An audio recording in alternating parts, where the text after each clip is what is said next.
trebuia să filmez asta. Da? Deci Ford Kuga hibrid, da? În care se vede foarte clar consumul, 2,8 în 10 km.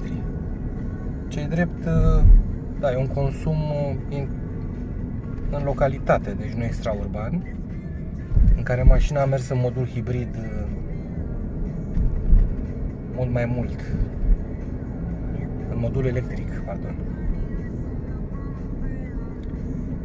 Da? Și consumul se stabilizează cumva în jurul valorii de 3%, ceea ce pentru o mașină de o tonă 700 4x4 cu motor pe benzină, dacă mă întrebați pe mine, e fantastic. Adică ce a scos Ford din motorizarea asta, varianta full hibrid, deci nu plug-in, nu se alimentează la priză, se alimentează din frânare și din forța cinetică a mașinii.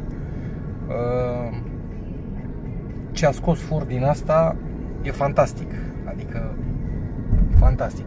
Bine, unul dintre consumurile cele mai bune pe care le-am avut cu această mașină, de-aia am și filmat, dar chiar și așa, indiferent de modul de rulare cu mașina, uite, acum am intrat pe drum național, unde viteza crește,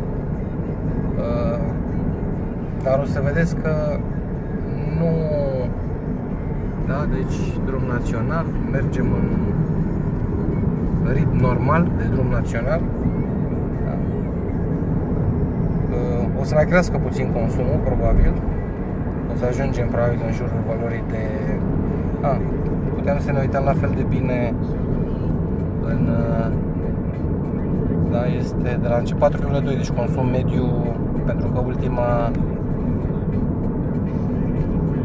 Aici este doar călătoria asta strict, deci consumul mult mai bun în acest moment decât media.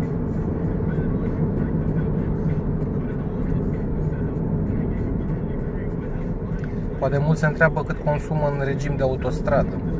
Da, într-adevăr, e singurul loc unde consumurile cresc, dar în regim mixt, oraș, urban, extraurban, drumuri naționale, consumul e fantastic. Deci consumul este în jurul valorii de 4,5, 5,5, depinde de stilul de condus, dar este similar cu un consum de diesel